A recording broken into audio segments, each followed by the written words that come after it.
This video is brought to you by BetUS Sportsbook and Casino. What's good, folks, family, friends, loved ones, enemies, frenemies, wizards, witches, muggles, mudbloods, people of Middle Earth to a playoff edition of Disguise coverage powered by BetUS Sportsbook and Casino, presented by the best pizza in Buffalo, New York, and that is One Pie Pizza. Find the online menu in the episode show notes, whether here on YouTube or whichever podcasting app or platform you're listening to this show on. I am your host, Anthony. Find me on Twitter at pro__ant. Find me on Blue Sky at proant. No underscores there on the Blue Sky. In this episode of Disguise coverage, the only podcast that gives you an equal amount of blueberries in each muffin, we are going to be diving into the Buffalo Bills versus Denver Broncos wild card matchup that will take place this Sunday, 1 p.m. Eastern in Buffalo. The playoffs are here.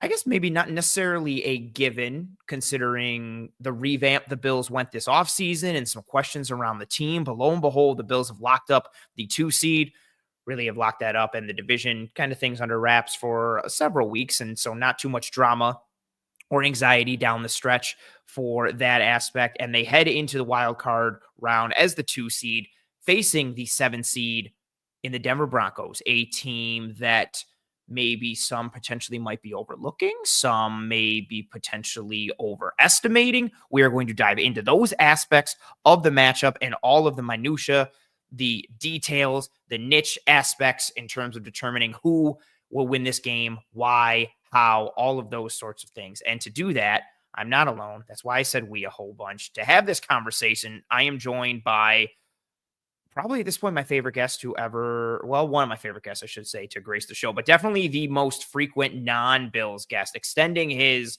non-Bills specific person guest record to, I don't even know what it is at this point, but I should probably get a jersey and hang it up in the rafters. Mr. JP Acosta of SB Nation. Genuinely, you are one of my favorite follows on Twitter. I mean, you know ball and you love wrestling and anime and stuff, so you're right up my alley. But your knowledge of football, your knowledge of the game, your sense of humor, all of that, I'm sure fans and watchers of this show know you at this point. But you're awesome. Thank you for taking the time to join me, and welcome to the show again for, I think this is 6. It might be 7. I don't remember. It's a lot at this point. I'm losing count. This is amazing. Thank you so much for having me on again. I feel like this is like the beginning of the Undertaker streak at Mania. I got to keep going. We got to keep running up score. I got to try and build a lead so far out. That's going to take like an act of God for somebody to pass it.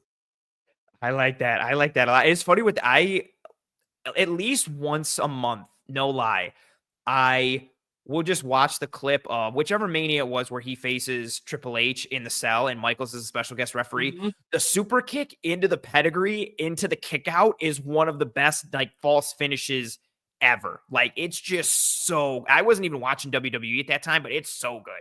You can hear the crowd like get up for it, like they're ready to see it, and then he kicks out, and then just all the air comes out the building. It's and beautiful. That is wrestling. Yeah, like that's exactly what you want. And Michael sells it so beautifully. Like, he's so upset at himself, but also that Taker kicked out and he just like cowers into the corner. And like, he's so good at being frustrated. He is. And it pains me how good he always was and is. Like, as a diehard Bret Hart person, I will forever hate Shawn Michaels. But yeah, that's just, and because that's such an awesome finish. Like, Taker loses, but also kind of got screwed over. So you can have Triple H moment.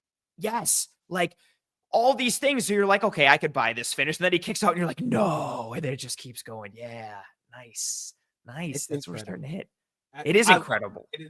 It's one of my favorite false finishes. I think there's one of my favorite false finishes will always be where like one of the wrestlers hits a finisher and the other one barely gets his shoulder up. Like just like rolls over. Like the moves are like the moments, the spots in matches where like the heel is going to go hit his finisher and the babyface just falls. One of my favorite spots in wrestling. I was going to say, I first saw that in one of the Kenny Omega versus Kazuchika Okada, like one of their series where Okada goes to hit the Rainmaker and he pulls him and Kenny just falls down to his knees, like exhausted. And then what I loved is after that, Jay White started doing it, but like to troll, like he would fall down on purpose and just smirk with that that shit-eating grin that he has. He's one of the best like in the business right now at a lot of things, but that kick out at like 2.9, especially when he's a heel, like you think he's done it, he just gets the shoulder up and you're like, oh, and it's so close. Yeah. I gotta find like Kurt Angle was really good at like the almost kick out. Yes. Man, I feel like I just want to talk wrestling a whole bunch, but I guess we should probably talk about Bills Broncos, a game that you and I were talking about this.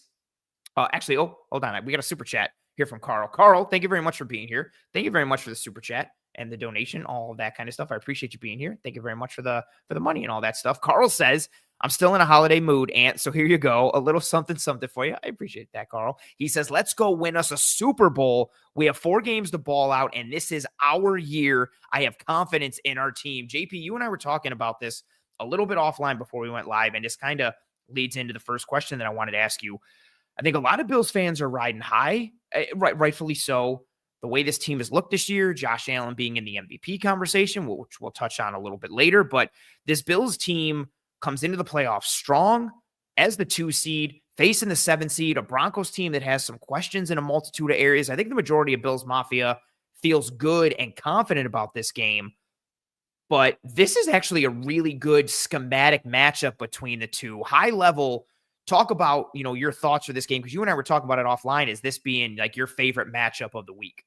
So a lot of people did the thing where, the Bengals should have made it. The Bengals would have been a much more interesting matchup than like the Broncos. And I was never a part of that camp. I don't want to see the Bengals attempt to tackle anybody anymore. I'm good on just not watching their defense ever again. Like I'm glad that they didn't make it. I actually think this Broncos team, we talked about it a little off the show, but the first time you brought me on this season, we talked about the Cardinals game, and I said that was a FAFL game. You F around and find out. That's right. This is the same type of game against a Broncos team that I don't think they're necessarily as talented in core spots as the Bills, but they are incredibly well coached, and they execute at a very high level on both sides of the ball.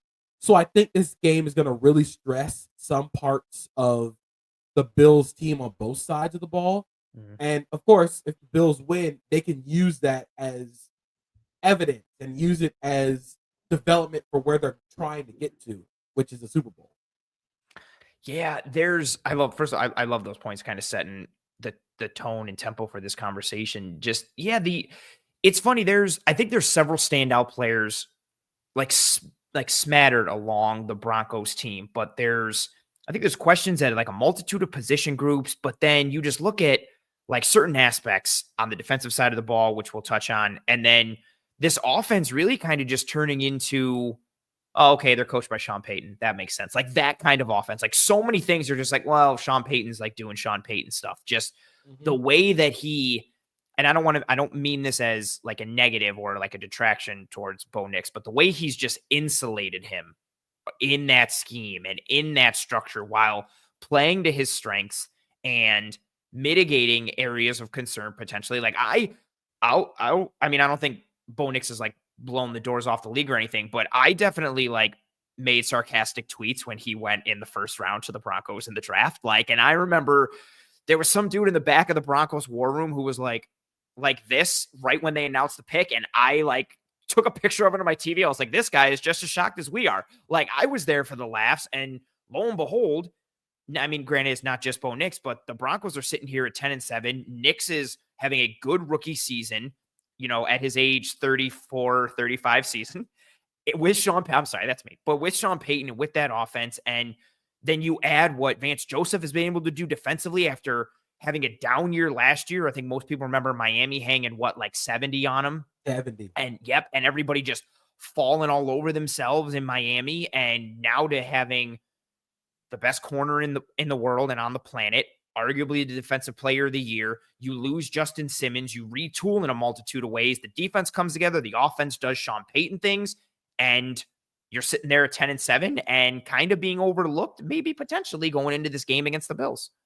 I think the biggest thing that I learned from this season, especially with watching rookie quarterbacks, is Sometimes operating a Beanie Baby offense is fine, especially as a rookie, because a good coordinator will maximize the strengths and hide the weaknesses of your quarterback. Bo Nix is not setting the world on fire, but he is absolutely maximizing what he can do in the Sean Payton offense. He is operating that offense well. I'm not saying he's tearing the world up. I'm not saying he is an elite quarterback. But what I am saying is that sometimes, like, it's okay just to operate the offense at a fine level. And being a fine quarterback in your rookie year is more than fine. Like, it's okay to operate the Beanie Baby, like, baby's first NFL offense. You don't have to get in and start doing like the high level, like, master's course QBing stuff, because you got to start with your 101 classes. So operating the baby's first NFL offense is fine. I like the Beanie Baby line. Yeah, getting your Disney Junior, like, Bluey area. Well, Bluey is an elite show. I don't care if it's on Absolutely. Disney. Bluey is like legit, like, that's a legit show. That show is for adults, but mass as a children's show. Yes, there's all these like really just clever like episodes and lines, and like some will like make you think as an adult, like, oh, I connect with that, and then some like are tugging on your heartstrings, and like some little 3-year-old or 4-year-old isn't picking up on that. They made that for the adults. Yeah, that show slaps. But yeah, I like the Beanie Baby Disney Junior kind of offense. That's what it is. But again, Nix has done well in it. Sean Payton has continued. My favorite thing is with the people who are like, yeah, but they got like no wide receivers, so what are they going to do? I'm like, Sean Payton really never has done that. It was like Robert Meacham and Ted Ginn and Devery Henderson and all these dudes, and he knows. I respect very much that Sean Payton knows who and what he is and came into Denver and was like, I'm going to spend money here. I'm cutting this guy. I'm changing this position. I'm doing this. And it was kind of like, ooh, that's a lot of money for Mike McGlinchey, and that's a lot of money for like Ben Powers, and you're getting rid of this guy and you're getting rid of that guy. And it was like, okay, I guess maybe we should have had a little more faith potentially in Sean Payton. But yeah, here come the Broncos as that 7 seed into Buffalo to face the Bills, who are the 2. That is the table setter for this conversation that JP and I are going to have. If folks are not familiar with the show, what we're going to do, we're each going to give our top 3 matchups that we think will decide Bills versus Broncos. It could be very broad. It could be super niche down and detailed. It could be high level. It could be myopic. Well, myopic would be negative. It could be player based. It could be an entire side of the ball. It could be schematic and structural personnel grouping and individual player matchup. Anything and everything is on the table. Obviously, we like to emphasize scheme and structure and the X's and O's here on this show. So that's what you will get in the majority of this conversation. JP, you are the guest. And I say this every time. I don't know if you have them ranked 3, 2, 1, 1, 2, 3, if they're all equal, but the floor is yours. Choose whichever matchup you want to start with first and kick us off here. So I'm going to start with a matchup that I actually wrote about for Establish the Fun, my massive wildcard weekend preview where I break down the matchups in every wildcard game this weekend, starting with the Bills and Broncos. And the first one that I came up with was the Bills offense against Denver's man coverage. This is the most interesting part. This is the biggest part of who's going to win, who isn't going to win. The Broncos are 3rd in the NFL in total snaps of man coverage per Sports Info Solutions. And the reason why this is so important is because they can live in man coverage. They have the personnel to live in man coverage. When you have Patrick Surtain II on one side, you just throw the other way. Like, there's no point in throwing at whoever is being defended by Patrick Surtain. He won't travel, but that side of the field is done. You don't throw at him. This should very much look like the Derek Stingley Jr. Portion of the Bills game against the Texans. Don't throw at that guy. Which you also joined me for. You also joined me for Bills Texans week. So this is another, yep. Man, you've had all the good ones this year, yeah. So the reason why this is so important is because of how the Broncos play up front. As good as they are in man coverage and how they can play cover 1, they can spin guys into the box. So they have the numbers against the run.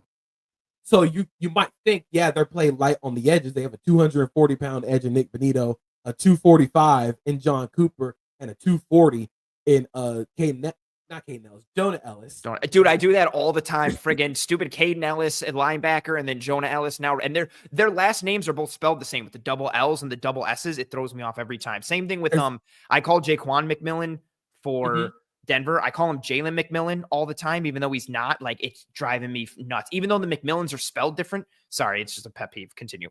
There's so many Ellises. Luther Ellis, you've done an incredible job of putting all your children into the NFL. Yeah, well done. The influx of quality defensive players coming from Luther Ellis. But what this man coverage does so well is they're able to play heavier against the run numbers wise. And then against teams like the Bills, you think you can just leave your corners away. You can leave them alone, and you're defending like Pat Surtain on Amari Cooper or Keon Coleman, which is an advantage for the other side. But the problem there for the Broncos is the Bills have shredded man coverage this year, specifically with Josh Allen's scrambles. So I went and found this out per Sumer Sports. One of the biggest reasons why Josh Allen's game is kind of taken off this year is he's kind of done the thing where he's super efficient against zone, and then he kind of does the Josh Allen stuff against man coverage. So he's actually scrambling much less against zone coverage. He's 6.5% scramble rate against zone, which is high, but it's not abnormal. Against man coverage, it jumps to 9.6%. They know that when you get man coverage, Josh Allen goes into angry ostrich mode, and he just takes off with the ball. And that's kind of when you remember games where the Bills faced a lot of teams playing man coverage, a lot of the explosives came from Josh Allen using his legs to scramble or Josh Allen using his legs to in the design QB run game. Now, the problem there for the Bills is the Broncos are actually really good at defending scrambles. They're one of the best teams in the NFL defending scrambles. I believe they give up they only give up a 47.1% success rate against QB scrambles. They're an incredibly smart, incredibly well-coached team. I don't think Vance Joseph gets a lot of credit for what he's done with this defense. This defense is so disciplined. So you're probably wondering how you break this man coverage. They're not very good at defending running backs. And I said this in the story that I wrote. This is a big Ty Johnson game. It's got to be a big Ty Johnson game. That is he's not the receiving back because I think James Cook can be a good receiver, but lately during the last stretch of the season, Ty Johnson has seen a lot of targets, specifically in man coverage. So with SIS, Josh Allen's been charted with 18 passing attempts to running backs against man coverage. On those 18 attempts, he is 15 of 18. He has thrown 4 touchdowns and has a 77.8% positive play rate. So they just shred opponents. And I think if you look back at the Detroit game and how they got Ty Johnson involved early and often as a receiver, I think that's going to be the key to this game. I think getting Ty Johnson and getting James Cook isolated on these linebackers who, if there's any weak point of this Broncos defense, it is the linebackers. You have to try and isolate them. So I would say you got to go after the linebackers in man coverage. Ty Johnson's going to play a big role. And then, of course, if you're going to play man coverage, you have to resort to Josh Allen's scramble mode. There's so much to unpack there for me because this is pretty much super heavily tied to, if not one of my like actual points to a T. So I broad titled it Broncos coverage versus Bills passing offense, but I'm in a very similar mode here. So starting with I kind of work backwards. So starting with the running backs, there's like the pass catching option here. Denver, very good defense as a whole. I've got stats for days that we'll go over throughout multiple points and topics that I have, but despite being like a tremendous defense in terms of DVOA, they're 31st in DVOA against running backs. And you've got this offensive coordinator in Joe Brady, who is very adept at scheming his running backs in the pass game, whether it's Cook, whether it's Davis, whether it's Ty Johnson. You are going to see some mesh rail. You are going to see running back mesh traffic or slither, as Joe Brady calls it. You're going to see him tie into that. Then add in the fact of, this Broncos defense, really good front. Pat Surtain in the secondary, Riley Moss kind of doing his thing, Brandon Jones being better than he gets credit for, PJ Locke is fun. Where's the weakness? Oh, the linebackers, even when they were healthy with Alex Singleton, but he's out. So now it's like, okay, attack those linebackers plus the man coverage piece. Let's tie that in.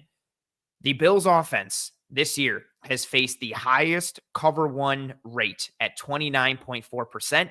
Also, the highest single high coverage rate at 62.3%. A product of that being their run game being a threat, plus the formations and personnel they use, and a little bit of how their wide receiver room is built.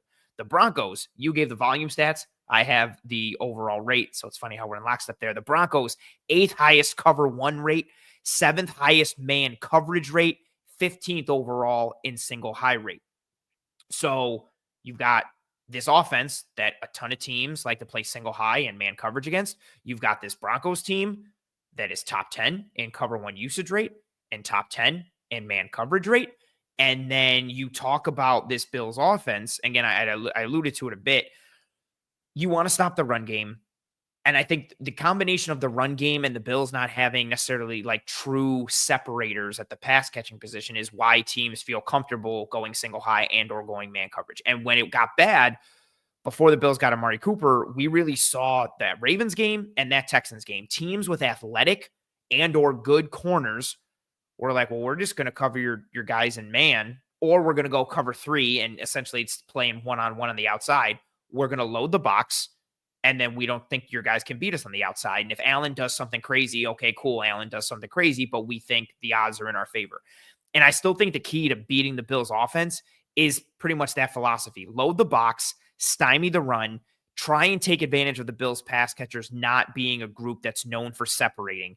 And I think if you can make the Bills offense live in a world where they have to stay in an in-structure passing game, and if you can do that, you know, again, usually that's tied to having good and or athletic QBs. And so then here's the Broncos, who have the best quarterback on the planet, who are comfortable playing man and single high, who are good versus the run, 2nd in rushing DVOA, 1st in EPA per rush, 3rd in stuffed rate, 8th in rush yards over expected per rush, 11th in yards before contact per rush, and 4th in yards after contact per rush. All that tying into several questions I have for this game. Who does Pat Surtain cover?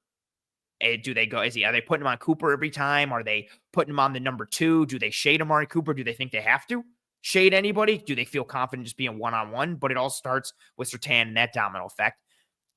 Second part of that, can the Bills get Keon Coleman on Riley Moss, and can he win that matchup with a size and frame advantage, a la, I'm not making this comp because they're not the same player, but a la T. Higgins? Can you get Keon Coleman to play bully ball, win the size and athleticism matchup? Or is that maybe not a thing because they want to put Pat on Coleman? Maybe that's the thing. Also tying into that, can the Bills run the ball well enough that having to rely on the in-structure pass or the pass in general doesn't even matter? I think the Broncos overall, and we talked about it offline and a little bit in the lead into this episode, I think the Broncos defense has somewhat of a blueprint to slow the Bills offense down. This is also tying into one of my other points later, and then make Allen have to be the mutant alien unicorn to beat them, which he can do. He can turn into the angry ostrich. It's just a hard way to, it's hard to predominantly live that way. But I look for the Broncos to do that. Say, you know what? We're not going to let you beat us with the run. We are going to try and smother the pass catchers and, squeeze windows and restrict the airspace. And if Allen does something crazy, Allen does something crazy. But we're going to try and make him have to do something crazy either with his arm or with his legs over and over and over again. And when you talk about that front, when you talk about Pat on the back end and even some of their coverage structure stuff in general, and also I think even part of that too, we're talking about the man coverage piece, but I'm going back and watching much of the tape, like they're doing some really fun, like non-traditional Tampa stuff where they're like, who they're spinning down is the pole runner or the Tampa player. They're doing like, the Tampa 2 robber, Tampa 2 hole, depending on what school of thought you are with how you're labeling it. They had one rep against the Bucks. And I was watching a bunch of it yesterday. All these games went into one. I think it was the Brandon Jones interception on a corner route to Mike Evans, where the DB travels with Cade Otton or Payne Durham coming in motion. And then how Riley Moss is aligned, Pat is lined up in the slot on Mike Evans. McMillan's lined up on the outside, I believe on Godwin, because this is before Godwin went down. Singleton is lined up off ball, but over Bucky Irving. Everything about it screams, oh, okay, this is man coverage. Then you send a guy in motion and the guy travels with him. So another man indicator. Then on the snap, they drop to a non-traditional Tampa. Pat stays in the slot and drops as a hook curl player. McMillan, their normal nickel, aka normally in the slot, drops as a cloud corner. They spin. Jones has an interception. Like, they're doing all this fun, like, coverage spins. Oh, no, I'm sorry. That was a drop 8 they did that on. The non-traditional Tampa was another. Like, they just get into this fun coverage stuff in addition to just being like, well, we're going to go straight up man. Then you add the blitz rate. They're a top blitzing team. They pressure the QB, how that all ties into coverage. Like, they do some really fun stuff on the back end, aside from just we're going to play man or single high because we have the dudes who can do it, how that matches with the Bills. It's just a lot of fun stuff schematically. I'm excited. It's a lot of fun stuff schematically, but I also think this Broncos team is really good at the little things about playing defense. They tackle really well. If you look at FTN's adjusted line yards, they're third in stuff rate with the third highest stuff rate in the entire league. They will get you behind the sticks very often. We talked about offline. DJ Jones is one of my favorite players to watch in the NFL. If you are looking for a singular player to look out for in this game outside of Pat Surtain, DJ Jones is what makes that run defense go because he beats everybody. Like, it does not matter if it's the left guard, center, right guard. He wins with power. He can be quick off the ball. He's not going to give you much as a pass rusher, although he can do that. But he is a monster against the run. And then Zach Allen, who is probably going to be an all-pro this year, might be an all-pro this year, doing his best J.J. Watt impression with the number 99 and the elbow brace, and his timing off the ball really stands out. I think this could be a game where you see a lot of dummy counts from the Bills, not only to kind of get an easier tell for what the Broncos are trying to do, but to try and get that uber aggressive defense to jump off sides and give you 5 free yards. So I wouldn't be surprised if there's a lot of dummy counts in this game. If there's something where if Joe Brady and Josh Allen see in the lead up that Zach Allen is timing these snaps, you got to try and throw him off a little bit, because if you just let him tee off on you, that's going to be a major problem. And they can do that so well in the run game because they're not afraid of leaving their corners out to tackle. So in man coverage, if we'll take duo, which is something the Bills run a lot. If your receiver comes down to block that slot or that safety guy, you're trying to leave the corner and force your corner to tackle. The problem is all those corners want to tackle. Like, they will all come hit you in the mouth. And I think the biggest thing for this game is with Riley Moss back in the lineup. He had an injury during the little part of the season where they got kind of slow. But with Riley Moss on the field, their man coverage rate goes from 31 to 37%. Their blitz rate goes from 26 to 36%. They are more comfortable doing the stuff that they enjoy with Riley Moss on the field. And so with Moss on the field, McMillan in the slot, Pat Surtain, they have found this trio of corners that really works for them because they wear so many different hats. Like you said, with that rep of dropping 8, the Tampa 2 stuff they do. And it's just, they do so many different things. And that's what makes them so incredibly well coached and so difficult to kind of game plan for, because not the only way, but one of the ways you could possibly see the Bills going after them is you got to hit the edges. You have to try and hammer them. And the one game that I'm thinking of for the Broncos is against the Ravens, where they kind of whacked them over the head with power and counter, where, okay, I love Nick Benio and I love Jonah Ellis, but them against the run, they will go flying up. Yes. They want to play the pass to the run. They're going to get upfield, use their speed, and try and affect the quarterback. But that's going to leave you out of the lane when it comes to the run fit. And they're also 240 pounds. As much as we kind of try and go away from the meathead analysis of football, getting hit a lot by guys that are 100 pounds bigger than you hurts. Yeah, it sucks. Especially in January. It is the Marshawn Lynch run through an MFer's face over and over. It's going to hurt. So I expect a lot of dart a lot of the tackle dart where you're just trying to hit them, just trying to wear them down, because not only will you affect the run game, but you're going to slow them up in the passing game and try and buy some time a little bit. I like that. It's funny in my just notes in general from like some of my charting stuff and scouting stuff. Like I said, like to attack the Broncos defense with the run, gap runs with misdirection. So if you can hit counter, if you want to go zone, go split zone, like anything that has that eye candy element, something to kind of create that little hesitation or that little let's shift over a gap and then try to puncture them. And in watching the Ravens game, seeing what the Seahawks did to them a little bit, seeing what the Bucks did a little bit, seeing what the Chargers did a little bit.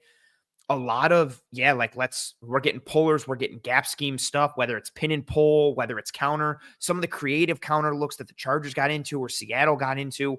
And the Bills have been dialing up some of that. They are not a big counter team in any way. You are going to get mid zone, some more inside zone this year as well, but you're going to get mid zone, you're going to get the tackle pull stuff, whether it's, dart or long trap, and then you're going to get duo. And they're whatever they think is best for any one particular game. That's what they're going to spam. That's what they're going to lean into. And then they'll mix in some other stuff. But since that Detroit game, they've been running counter, and not just counter. They're running like the variations with it in terms of, hey, let's put a 6 offensive lineman on the field as our inline tight end.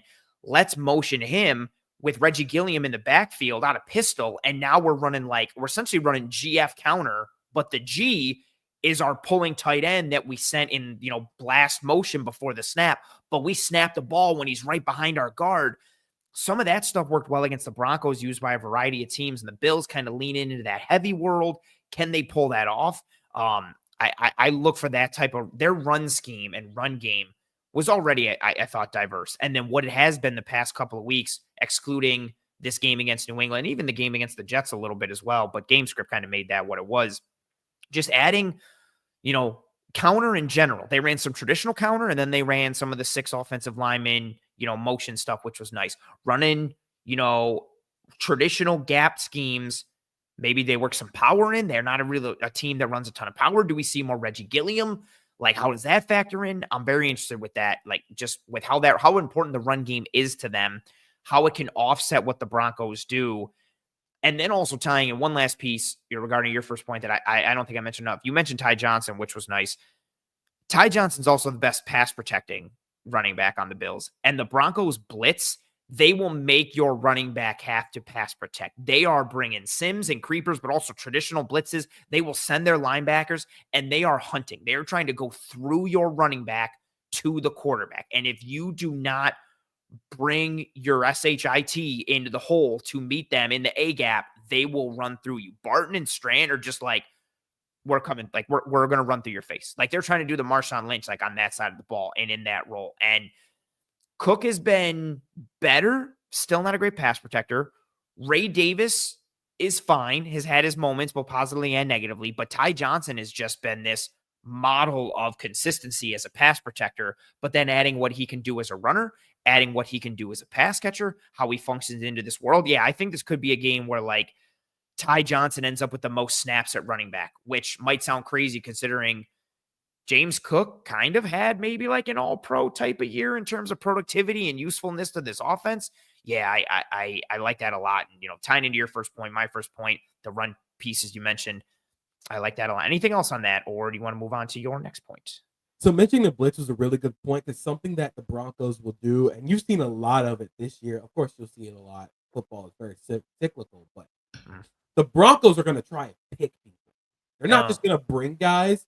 They're going to bring them with the intention of getting a big guy on Ty Johnson or a big guy on a running back. They did it a lot to the Broncos, or not the Broncos. They did it a lot to the Jets, where they would bring Barton, and he would go just flying right through the center or guard in a pick. It's basically you're running the pick and roll in basketball, and you have your edge or your defensive tackle loop around, and it's basically like if LeBron played football, running right down the paint, and your running back is Jason Terry.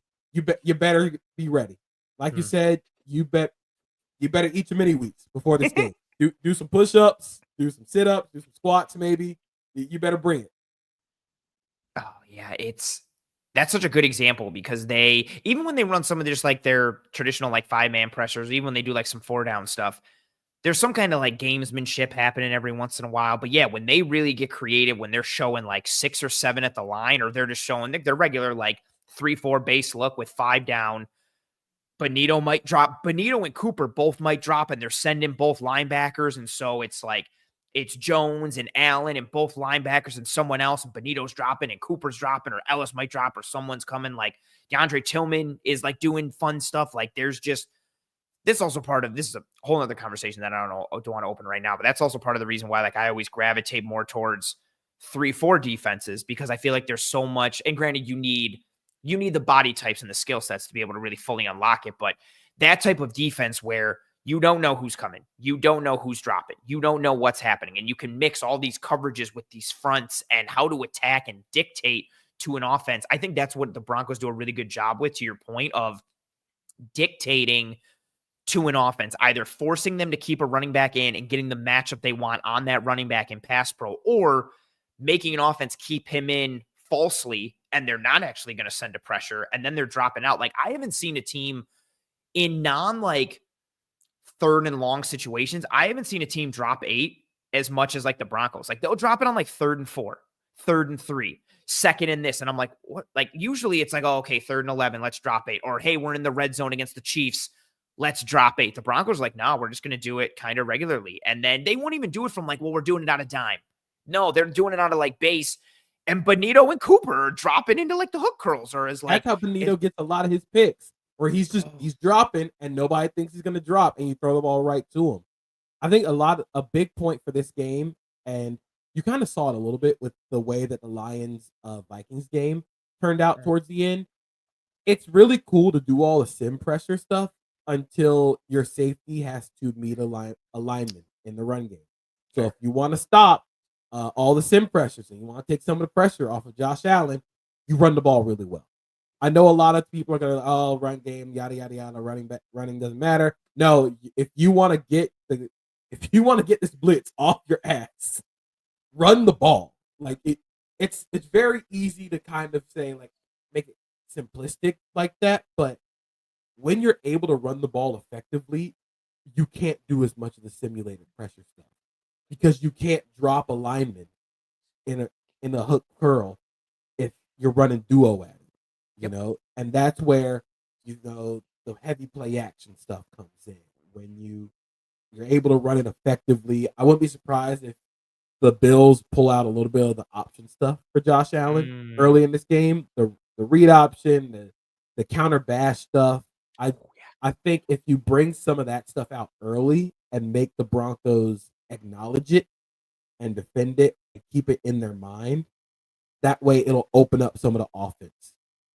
Yeah, Josh Allen needs to come and Roman Reigns, or I guess Solo Sokoa this, depending on what side of the bloodline you side with, and make the Broncos defense acknowledge him. I love that too. Like just anything that is adding gaps to one side and removing them from another, I am a fan of in this game against the Broncos defense. So give me counter, give me tackle pull stuff, give me QB counter bash, give me even just, it could be a basic just zone read with Allen. Give me that idea of, especially with a player like Bonito, even though maybe it's a little dangerous because he's going to fly upfield so fast and it's going to put Allen, like, you got to make that decision right away to like give it or keep it. But put them in hell, make them have to play slow. And if you run the ball effectively, one, you take away that aspect of the pass. But if they can stay in, 3rd and manageable, even though, again, Denver will get creative on like 3rd and short with their coverage stuff. But if you can just keep yourself out of these known, passing situations or these true drop back situations in terms of, we're really opening ourselves up to some designer stuff or some schemable stuff. Like you have to stay on the front foot and stay on schedule. As corny as that sounds, stay on schedule, run the football, don't get into predictable situations down in distance, yada, yada. But that goes so far against this Broncos defense that is really built well against both aspects of the run and the pass in a multitude of ways. And then, they want to attack. They want to hunt. And you kind of maybe take that away a little bit if you're staying in 3rd and manageable. And then especially with Allen, like 3rd and manageable, okay, 3rd and 5, just get 3 or 4 and then just sneak it with Allen on 4th and short from wherever you are, because he's probably going to get it. And I'm still waiting for the day when like that Allen tush push turns into like something like a fake and like a pop pass to somebody, or like they toss it or do a jet sweep, something where you're like, or like Reggie Gilliam lines up to push him and he actually like Allen like shovels it to him between his legs and Gilliam takes off. Like I'm waiting for something crazy or some huge thing to pop for it. Ooh, very good part. JP, I want to bring up this graphic really quickly from our friends at BetUS. We talked about this a little bit earlier. The Bills game, obviously, in this episode, Bills Broncos. But I have up here the NFL playoff bracket, both sides, AFC, NFC. You alluded to it. Is this for you? If we're looking at this, obviously we've got some money lines attached and betting odds and all those types of things. But looking at how like round one, the wild card round, however you want to verbalize it, is playing out this week. Is this game the game of the week for you from like an interest perspective or schematic perspective? And if there isn't, which game is, or which one can rival it the most from this opening weekend for you? So I have three that I really am excited to watch. I think Bills Broncos is definitely at the top. I think this Broncos team can pose a lot of problems for the Bills with how they're built and how they want to win. But I also think the Bills can pose a lot of problems for the Broncos because of how they're built and how they want to win. So it's like it's a lot of good versus good and trying to mask the weaknesses of each other. The other one that really excites me is Commanders Bucks. Yes. Because it's a rematch of week one, but these teams are so different from week one. Good and point. I think I wrote about it for SB Nation, but the thing that I'm watching is Jaden Daniels against Todd Bowles and all the simulated pressures. Because if there's anybody who is the king of sim pressures in the NFL, Todd Bowles is going to drop Vita Vea into your hook to curl. Yeah. And low hole player. Just pray for Olamide Zaccheaus going over the middle. Because Vita Vea might swallow him. He might envelop him. You know, I so like that. I'm really excited about that one. And then the last one is a rematch from a few weeks ago in week 8, which is the Vikings Rams. And the reason I'm excited about it is because that game was very un-Flores like. They didn't blitz a lot because you just can't blitz Matthew Stafford. Not anymore.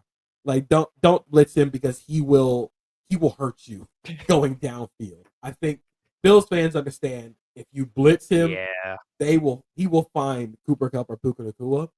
But even in that game, the Vikings pressure rate of 11.2% was the lowest pressure rate they've had all season. Or second lowest pressure rate they've had all season, opposite of the Lions game on Sunday. So if this is going to be a win for the Vikings, this has to be a big game for John Grenard. It has to be a big game for the pass rush because you have to try and win without blitzing. You can send the sim pressures, but if they're not getting home, it's the same thing with Todd Bowles and why the Bucks defense has struggled so much. If the sim pressures aren't getting home, you're dropping a 270-pound lineman in coverage, and he's like a penguin in the desert. You know? He's lost. You don't want him out there. You don't want to be out here. So I'm really excited for those three games, but Bills Broncos is definitely my favorite matchup of the week. I like that. I think, we're going to continue discussing it here of why, Bills Broncos is so intriguing. I'm even from a non-Bills perspective, I think Bills Broncos is extremely intriguing with how both these teams come in and how they schematically match up again, folks, which we will continue to talk about. I am interested in Ravens Steelers just because of the hatred. Like I've said it on social. I know you've echoed the same sentiment. I want more hate back in sports and especially in football. Like I don't want everybody chilling like at midfield before the game, talking and then dapping up and be like, all right, man, have a good one. I want blood feuds and I want hatred. And I feel like the closest thing we get to it in the NFL, aside from Mike Evans and Marshawn Lattimore, which we have in Bucks Commanders. So I'm hoping that gets ratcheted up. But aside from like that individual blood feud, Steelers Ravens just, I feel like always brings it, especially with Patrick Queen being on the Steelers. Like, I feel like anybody who plays for these teams, it could be 50 years down the road from now, they inherit like that hatred. Like it's passed down organizationally. It's generational, like hatred that is built into these teams. And in the playoffs, it's the third matchup of the year. I thought the Ravens should have won both of them. They had some really bad puck luck in the first one in Pittsburgh that they ended up losing that game, but then they handled them the second time.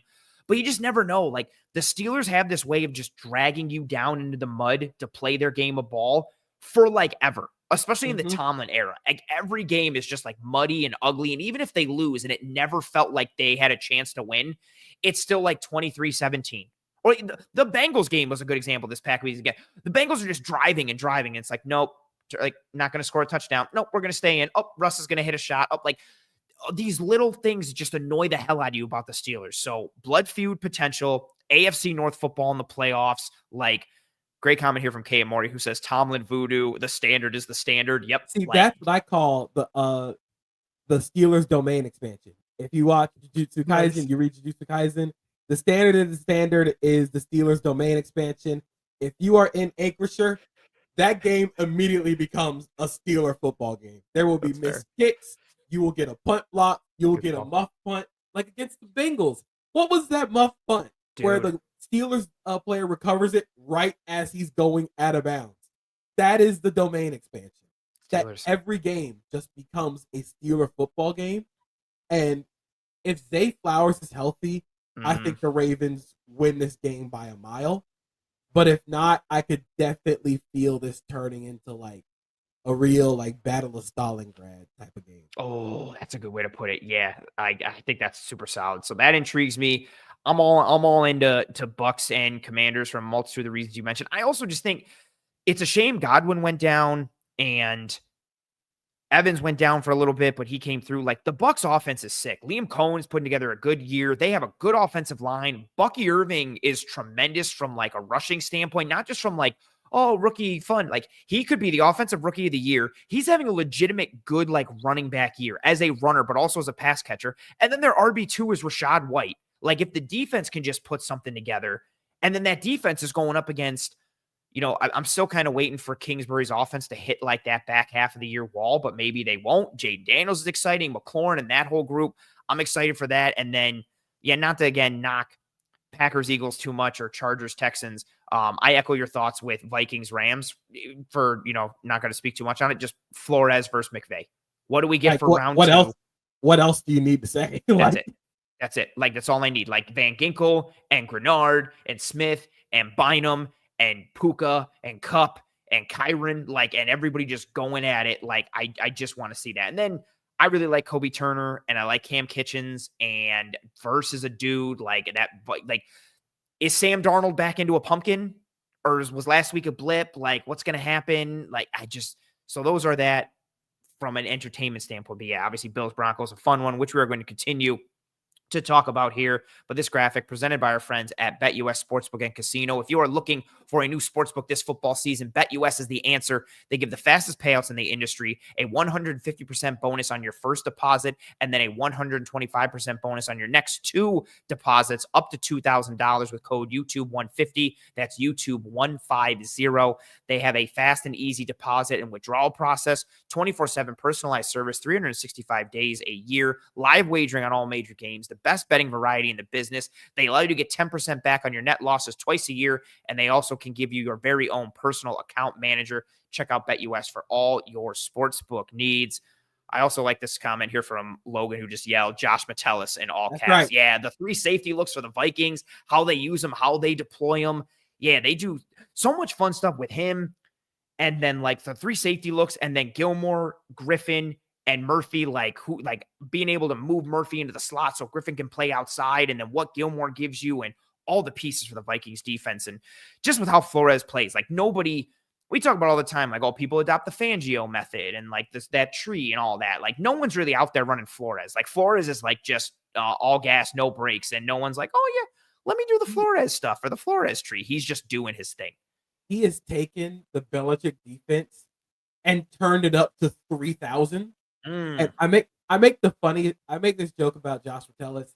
With my grandma, whenever we got her outside, it'd be rub some dirt on it. Josh Metellus is the Vikings dirt. If they have a problem, put some Josh Metellus on it. If you can't stop the run, bring Josh Metellus down. Let him help out in the run game. You can't cover a tight end, Josh Metellus. Boom, there you go. You need somebody to kind of help with the dig route and kind of get underneath them. Put Josh Metellus there. You need somebody to add on the blitz. Josh Metellus. Rub some Josh Metellus on it. He'll be all right. It's like that Flexio meme. Nice. If there's any holes on the Vikings, bam, Josh Metellus. I like that. Or for like a like adobo seasoning, like anything that needs seasoning, just put some adobo on it. Like you're good to go. Like just throw that on. I like that. You rub some dirt on it. You got a hole in your like run fit. Put some potatoes on it. I like that. All right, let's get back into the matchup pieces. We've talked about a bunch and done a bunch. Have you hit your official second point, or am I lost? I have not. That's what I thought. All right, so your official, unless you have something else you want to mention, which you can, but if you want to go that way, cool. Or if you want to go right into your second matchup piece, floor is yours. Whatever you want, you got it. So I'll go to my second matchup piece. Okay. And as much as I said, like Bo Nix has played well this season within the constraints of the offense, the Bills need to make him a drop back passer on Saturday. I think this game is going to be won or lost based on who can affect the quarterback move. Nice. You know, I think we can get into the nitty gritty. We can get real hyper specific, but playoff football in general, but playoff football is won on the offensive and defensive line. Trenches. Fights. Trenches are where you win football games. And so when you look at Bo Nix and how he plays using play action, Bo Nix using play action has a 0.1 EPA per play, 10.5 total EPA, 7.4% scramble rate, 11 passing touchdowns, 2 interceptions with play action. He is a good passer when everything is laid out for him, when you have the intricate dressing up that Sean Payton has done.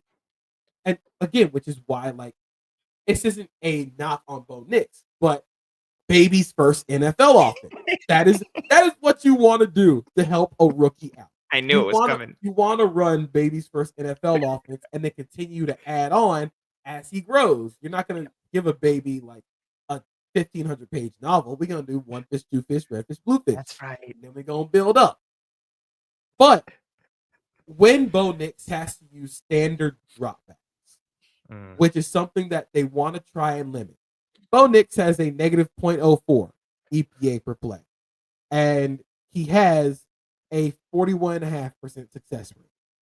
And I think where this game can really be won is if the Bills' defensive line can affect Bo Nix. If you can get pressure, because something that Bo Nix will do a lot is he has a little bit of happy feet. He'll kind of be a little jittery. He'll be a little bouncy. He is a rookie, and you're in the playoffs for the first time in your career. As good as the rookies have been, you've never been in playoff football like this. So if they can affect Bo Nix as a drop back passer and kind of force him to win this game for the Broncos, I think the Bills can win that. I like that. That actually ties in very well to one of my. I never have any order. I just kind of go with the flow, whatever it is. That ties very well into one of my points here too. But to kind of segue it, I agree. You can't let like the full Sean Payton experience happen if you are the Bills defense. You cannot allow that insulation of Bo Nix. You have to put it on his shoulders and put it on Bo Nix's shoulders from the perspective of, hey, here's 3rd and 7. You got to drop back. Hey, it's 17-3. You got to drop back. Like, you can't allow all the window dressing and the design and the schemability kind of impact things. And that's what ties into, exactly what you said, like into my point here, which I just titled, Can the Broncos offense put the Bills defense in hell? And I titled that because there's a multitude of pieces that go into it. Also, I'll just mention it as working backwards. You mentioned play action pieces. Broncos 9th highest play action rate on the year. I thought it would potentially be higher given Sean Payton and Nix, but 9th highest on the year, 17th overall in EPA per play action pass. And then the Denver Broncos run game, 24th in rushing DVOA, 25th in EPA per attempt for running back runs, 24th in EPA per attempt for running back runs on early downs, 18th in success rate for running back runs, 19th in success rate for running back runs on early downs. The Bills defense, despite what the numbers and advanced metrics say, have an issue with being displaced versus the run. They will get knocked off the ball. They will get moved, especially in their spine and especially with their second and or third waves of interior defensive linemen.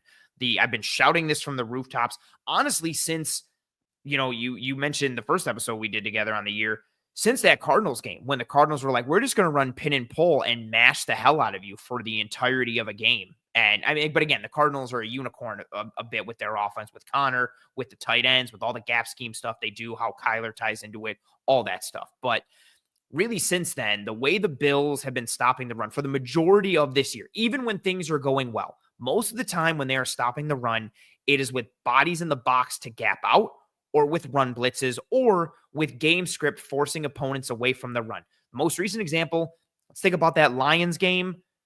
The Bills were committed right off rip. We're going to put like 8, 9 dudes in the box. You are not running the ball. We're going to run blitz. We're going to gap out. It's bodies. They build the lead. Lions eventually come back, but the MO was stop the Lions run game. It helped the Bills build this big lead. They stopped the run. Oh man, good performance against the run.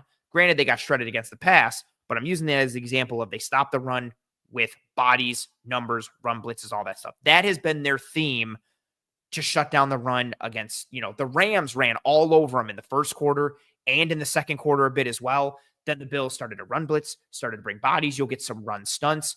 I say all that to say their way to stop the run is by having to kind of be pot committed to stopping the run, which means if you're allocating more resources to stopping the run, you have less resources allocated to being able to defend the pass, less numbers in coverage, less ability to disguise coverage, less coverages you're able to get to freely and or get to in general. So again, the way they stop the run, bodies in the box to gap out, run blitzes, or game script forcing opponents away from the run. You get up 17-3 or 20-0, or you're up by double or triple digit scores in the third quarter and the offense says, crap, we can't run the ball every 2 out of 5 plays. We can only do 1 out of 5 or none out of 5 at this point. We got to go. I know the Broncos offense isn't a buzzsaw, but I think this matchup, the Bo Nix piece and the overall flow and design of the Broncos offense is so important to the game flow. Can they do the Sean Payton stuff? Move the pocket, scheme and design guys open, the gadget plays, the easy buttons, the screens, the checkdowns, little stuff to Marvin Mims, little stuff to McLaughlin. How do you get Estime involved? Javonte Williams, are you hitting a tight end screen to Troutman and he's galloping for 14 or 15 easy yards? All these pieces, can they do that? And then also lean into the pieces of the offense to try and attack the Bills' vulnerabilities. And one specific aspect, again, I talked about the run game a bit. The numbers aren't great. You and I were talking offline. The Broncos' offensive line is mean and nasty, like Miners and McGlinchey and Powers and Bowles. They will punch you in the face. And granted, it may not be the prettiest thing or the cleanest thing, but you got to strap in when you're defending the run for your entire front, your D-line, your linebackers, anybody coming into the box. They're going to try and punch you in the face. And you take that physical aspect and a run game that isn't great. Can this run game that isn't statistically or advanced metrically good win against the defense that is advanced metrically and statistically good, but kind of has some holes? Which one gives a little bit? And then tying into this last piece, Denver is 8th in 21 personnel usage rate at 7.4%. When they're in 21 personnel, they're 25th in EPA per pass, but they're 6th in EPA per rush. I'm interested to see whether it's 21 or 12. I do think it would be more 21. I'm interested to see if they can mash the Bills, displace them, use their personnel to create matchups in the run and in the pass by making the Bills stay in nickel versus heavy or rock with 3 linebackers. How that all ties in schematically, we know what that does. Putting defenses into a bind by making them have to play that game. I think that's really the stepping stone and piece for the entirety of the offense. Because if that's not working, then it's okay, Bo Nix, are you throwing go balls to Cortland Sutton? Are you trying to stretch the field and hit dimes to Mims or Troy Franklin? Where does the passing offense come from if you have to live in more of an more of a known passing, true drop back scenario like you initially laid out instead of all the scheme and design, run game work, personnel and formation, and the whole Sean Payton experience really kind of buttressing that passing game? Like you said, this feels like schematically for the Broncos offense, it could give the Bills a lot of problems that they've seen from teams previously. You think about a lot of teams that have given the Bills defense problems are teams that can get into 21 or 12 personnel, or teams with huge offensive linemen and can mash them in the run game. So I think this might be a little bit more of an Estime game. It might be a little bit more of a Javonte Williams game if they want to I think the biggest thing for the Broncos, especially against this defense, is they don't have to be explosive with their run. They just have to be effective. You can't go backwards. You can't go for 2 yards a carry. Just be the Chiefs run game. Just keep grinding out 4 to 6 yards over and over. And maybe actually I was going to say maybe hit a 10 or a 12 yarder, but the Chiefs don't really do that. Just keep hitting 4 to 6 yards over and over again. Look, this is a 4 to 8 yard game. You don't need the explosives, because if you can just get the Bills to commit. And like you said, with how the Bills play the run, they are a very fast flowing defense. They want to try and get into these gaps quick because they don't have the size to hold gaps. They are a gap penetration defense. They are attacking. They want to try and get there as fast as possible and then fit after that. Where that poses a problem against Sean Payton offenses is if you want to flow fast, they're just going to throw right behind you with play action. Yeah. So it really comes down to which side of the ball kind of blinks first and which side of the ball makes the adjustment to go, we're getting run over in the run game, we got to add a linebacker. Or we can't run the ball, we got to take the fullback off the field and try and get into more passing situations. I think this is going to be a really interesting game for both sides. And like you said, this feels like it's a very funny game because I think Sean Payton does a lot to piss defensive coordinators off. Oh, yeah, I can see that. With just all the eye candy, all the motion. The Marvin Mims stuff has been awesome. After just for the first half of the season, not knowing what to do with Marvin Mims. Yeah, now he's on like all this like orbit return stuff and all these different things, vertical, behind the line, around the line. He's like, where's Waldo? But everything is explosive and bursty. Yeah. And now they're like, oh, we'll just throw him screens and go balls.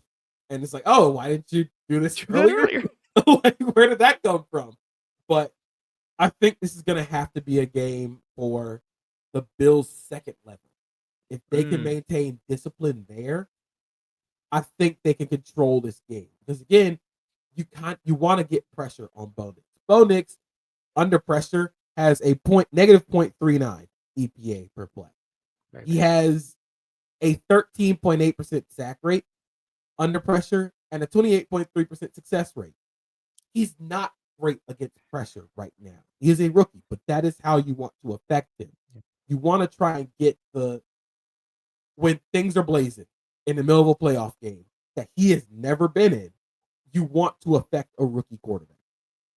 I like that a lot. That's very well said. And I one particular point I wanted to hone in on before we move to your next topic is, you talk about like the upfield, one gap penetrating nature of the Bills defense, and that's legitimately who they are. Like they're comfortable knowing that they're going to get got, but they're also going to get you. Like the turnovers, the negative plays, the havoc plays, the toxic differential type plays, like that's what they are trying to hang their hat on. Like, okay, you drove the ball all the way down the field on us.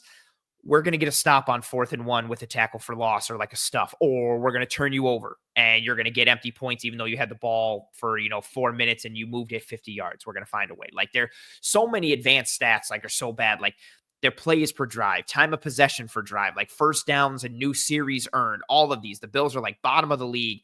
And then they're first in like turnovers per drive. And like all this havoc stuff, like they operate at both ends of the extreme. Like, again, they're either going to get got or they're going to get you. But so much of what I've talked about this year has been teams taking advantage of their upfield nature, their one gap penetrating nature with the run. Like the Ravens doing it with crunch, with that first play to Derrick Henry for a house call.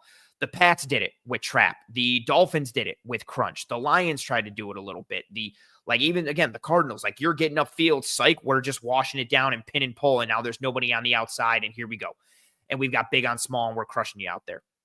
But I like the idea of the Broncos getting after them by having like the Bills get upfield and then throwing it where they're not anymore, or operating with that, like tunnel screens or little stuff right behind the line where, you beat us, psych, here comes a little dump off or a design check down, like, and then in the actual screen game, like using the pass to take advantage of that up the field nature. We saw the Ravens game plan against the Bills was absolutely perfect, but the Ravens did it with the pass and the run. Like they were just taking advantage of the Bills fast flowing nature, upfield, horizontally, left, right. It didn't matter. Like they were getting him with the pass and the run.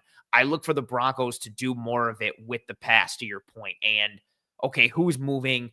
Did we fall for the misdirection in the eye candy? Is Mims pure eye candy in this game? And yeah, is this a game where like, I don't know, the Broncos tight ends combined for like 11 catches for like 100 yards because they keep getting like delays and, screens and all these little things over the middle and just aspects where, we didn't think to cover that guy because we bit on something else. And Peyton, it just feels like Peyton's been doing that for years and finding ways to, I don't know, going all the way back to the Saints, like Pierre Thomas is catching like 13 passes and you're like pissed the hell off because Pierre Thomas like had 13 catches for 130 yards. I rode him to so many fantasy wins by just taking him in like the 11th round every year because he would get like 4 carries, but then like double-digit catches like every game. It was nuts. And yeah, so I'm interested to see that. I think that ties in really well. To that piece. Anything else on that, or do you want to move to your third point? I think something else to watch out for the Broncos offense is the design Bo Nix run game. Oh, good call. And I thought that was my close fourth, like his legs in general, and especially by design. Good call. Good call. Yes, his legs in general. As a passer, I think we do this thing with Bo Nix where he's not the best athlete in the sport. Obviously not. But he is good enough to make you acknowledge that he is a good athlete. Yeah. Like he does enough. He will pull a zone read. He will scramble for 10 yards. He will do just enough to make sure like, oh, we have to account for him. So yeah, again, that Auburn Bo Nix is still in there a little more QB read and be mobile. Yeah, that he's still in there somewhere. Yeah, it might have been like 18 years ago, but it's still in there a little bit. But with this fast flowing, aggressive Bills defense and not having a supercomputer quarterback like a Matthew Stafford against this team, I would not be surprised if they leaned a little bit more into, oh, Bo, your first read isn't their run. If it's not theirs, take off. Because that's how you're going to affect this game as a passer. I mean, he can if you want him to do the 1 to 2 to 3, but if the pressure starts flying, if this is turning into a rookie in a playoff game on the road, just play to what he's good at. If it's not there, I wouldn't be surprised if he runs a lot. Yeah, look for Cortland Sutton. Like, if you don't think he's there, run. Okay, here this play's going to Mims. Oh, it's not there. Run. Yeah, do the Mike Vick at Virginia Tech offense. Hey, Mike, if your first guy ain't open, run. And granted, Nix is not Mike Vick, but yeah, do you just try to, if all else fails, rely on the defense and just try not to give the game away on offense? And can you sneak out? I mean, honestly, like kind of sneak out a win like they did last year in Buffalo. Granted, different quarterback, different team, different defense, like on how they were operating. But I mean, that recipe and formula can happen. All you need is one. You just need that one game where it can kind of pop that way. There's so many in every game, but there's so many, like, I feel like really in this Broncos Bills game, there's so many chain reaction things that flow into everything else. It very much is like, if this happens, this, if not this, that. And it's all like significant. It's not like, well, you could go either way. Like there's all these significant dominoes that just topple and fall one after the other significantly in a positive or negative way for both teams, just off of like these real simple and straightforward elements. And then how it all plays in consistently. And that's not even taking into account like the in-game adjustment standpoint, which I think kind of factors into this a little bit as well. Like if the offense isn't working, but the game's close, like, man, like we're not really getting anything. The designers aren't working. The run game is chewing out a little bit, but our offense really hasn't clicked. And, saying we're the Broncos, but we're sitting here and we're only down 13-7, or we're down 14-6. So it's still manageable. What can we do to just eke out some points or yards? Hope the defense does something. Do you get that? I just think this game can go in a multitude of ways, and they're all fun in a multitude of ways, but then also tying into like how we think it could go based off scheme and structure and tendency identity. Yeah. Oh, I'm very excited for this one. Not just as a Bills person, just football in general. I like that. What do you got for your third point? So I went back and forth a little bit on this one, and I kind of have an idea of what I'm going to say here with how both of these teams play. And both of their abilities to do and how they want to win schematically. Both these teams aren't very high variance when it comes to FTN Fantasy's variance rankings.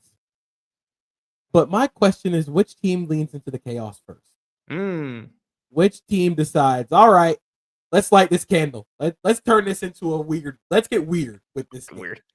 And I think the biggest thing for this is because of how fast flowing and how aggressive both defenses are, which team is going to lean a little bit more to the variance? I think it could be the Bills because of how good Josh Allen is as a scrambler against man coverage, how far down the field he throws the ball against man coverage, and how good this Broncos secondary is. This feels like a game where if anybody breaks the variance, it would be the Bills. But can you get it to break even? Can you get it to be variance in your favor? Because I think with the Broncos can try and break that variance with a little bit of the Bo Nix chaos stuff. But you're relying on a rookie quarterback in Buffalo in a playoff game. It's going to be cold as shit. It feels like a lot of variables there to where I think the Broncos' game plan for this is like you said, just get enough on offense. Get points where you can and when you can, and hope the defense comes out on the positive side of the variance. Especially if this game turns into the Broncos going, oh, you want to scramble? You want to play the chaos Josh Allen game? Go ahead. We'll play right with you. And if we get into that, which side breaks first? Oh, I like that. And that ties, I keep saying it, but like that ties in really well with my final point, especially from like the Bills offensive side from the variance standpoint. So I titled it, Can the Broncos Get Home versus Josh Allen? And I'm going to lead it with this point and then tie it in with yours because I think they go hand in hand. Some stats first for all the people. The Broncos defense, they're first in pressures, third in pressure rate, first in sacks, first in sack rate, second in blitz rate. Out of 242 qualifying defensive linemen, the Broncos have 4 in the top 31 for pressures. Zach Allen is 5th. Jonathan Cooper is 15th. Nick Bonito is 21st. John Franklin Myers is tied for 31st. They also have 4 players in the top 20 for pass rush productivity, because you might sit there and be like, oh, well, volume. Okay, if you want efficiency, 4 in the top 20 for pass rush productivity. Nick Bonito is tied for 8th. Dondrea Tillman is tied for 12th. Jonathan Franklin Myers is tied for 16th. Jonathan Cooper is tied for 18th. Meanwhile, the Bills offense, 8th fewest pressures allowed, the fewest sacks allowed with 14. Green Bay is second fewest at 22. The Bills have the lowest sack rate at 2.6%. Fun fact, the Broncos have the second lowest sack rate at 4%. Josh Allen is the lowest out of 44 qualifying QBs in pressures converted to sacks at 8%. I've been talking about this for years. I think it's his best superpower. Even when the offensive line has been shoddy, his ability, and they're not shoddy anymore, but his ability to not allow pressures be converted to sacks is his best trait. It is his what contact balance is to Alvin Kamara. Josh Allen not allowing pressures to be converted into sacks, that's his thing. For all the athleticism and the leaping and the arm talent, for me, this is his thing. And in a year where the offensive line is better and the scheme and structure have married well with his style and his mentality now and how he's changed in that regard, he's always been one of the better QBs in the league at this. Usually Mahomes is the best, but not this year. Yeah, Allen at 8%, lowest out of the 44 qualifying QBs. One, can the Broncos pressure Josh Allen? Because like we were talking offline, like we've talked a bit in this episode, the Broncos can legitimately win individually and with scheme in terms of games and blitzes. They have, but between Allen and Bonito and Cooper and Jones and Roach and Tillman and Ellis and JFM, and I hope I'm not forgetting anybody else, which is ridiculous because like you have to name so many names. I'm like, did I leave anyone out? Like, they have 5 guys. They have 6 guys with at least 5 sacks on this team. Dude, it's ridiculous. Like, and what I think is cool with all of it is it's not like, oh, well, they really leaned into the bendy athletic archetype, or they really leaned into the compress the pocket archetype. Like, all these guys are different from a skill set standpoint, build standpoint, trait standpoint, and all of them combine to have this mix of, like, to give the defensive line this mix of juice, power, and technique.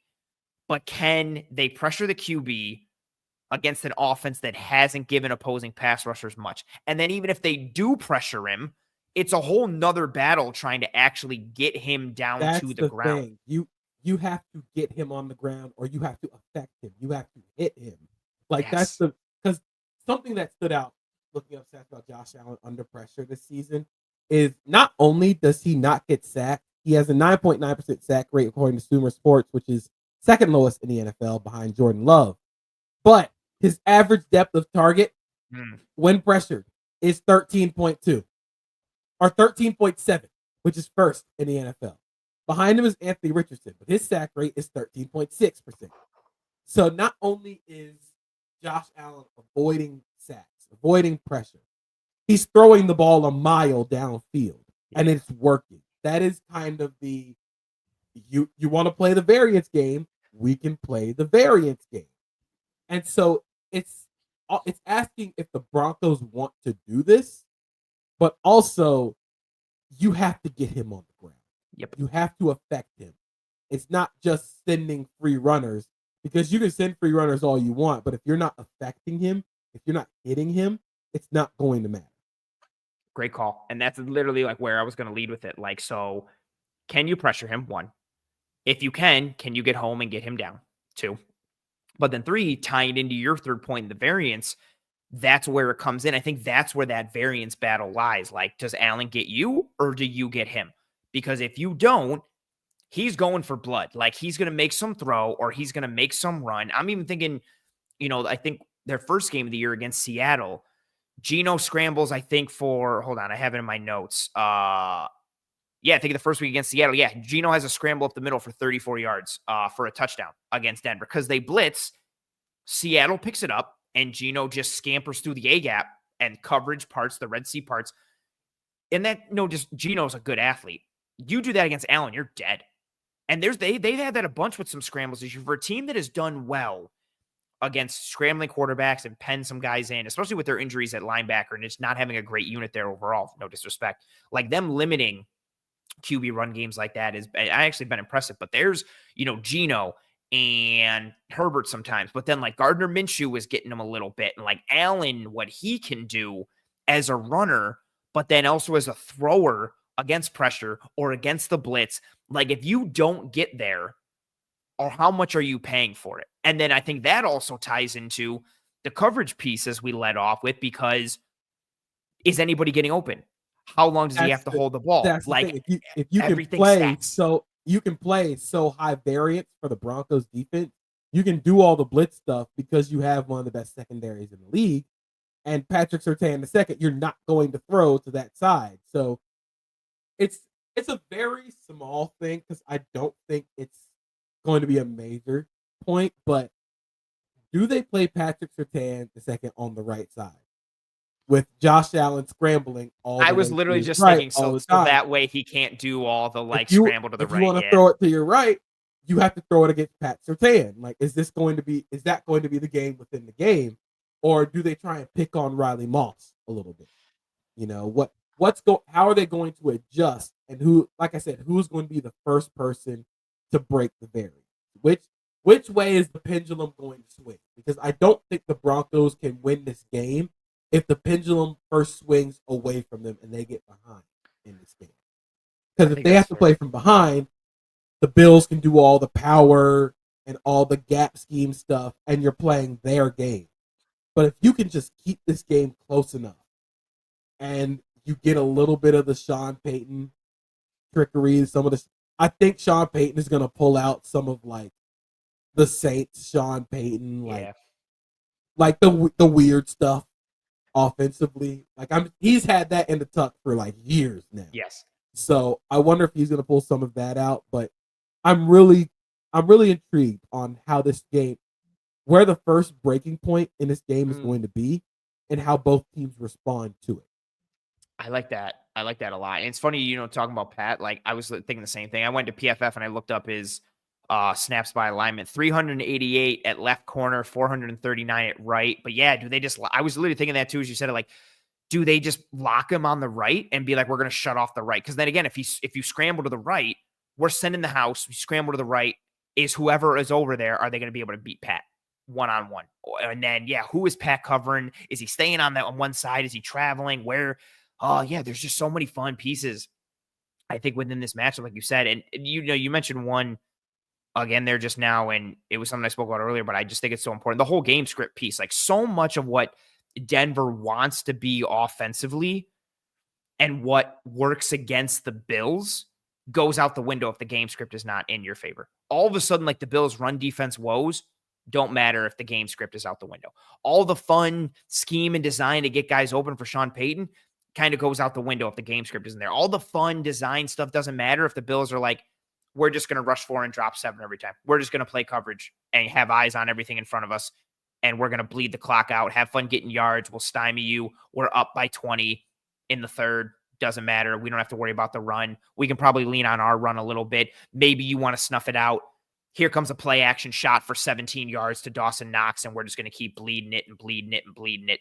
And then, yeah, even just from like a Sean Payton standpoint, I am interested to, his success with the Saints, but the offense they had, the quarterback that they had, like, I'm interested to see how Bo Nix does in his first game with Sean Payton. And then even just, I guess, not just for this game, but what the go forward looks like for Bo Nix. Like, how much ceiling is there for a guy that, for me at least, I thought he was very much like a high floor guy, and like everything he was kind of tapped out a little bit. But like, how much can Sean Payton unlock? Like, how much of New Orleans can he recreate? Granted, Nix and Breeze are two completely different types of quarterback, but he's still insulating him and then tapping into the athleticism.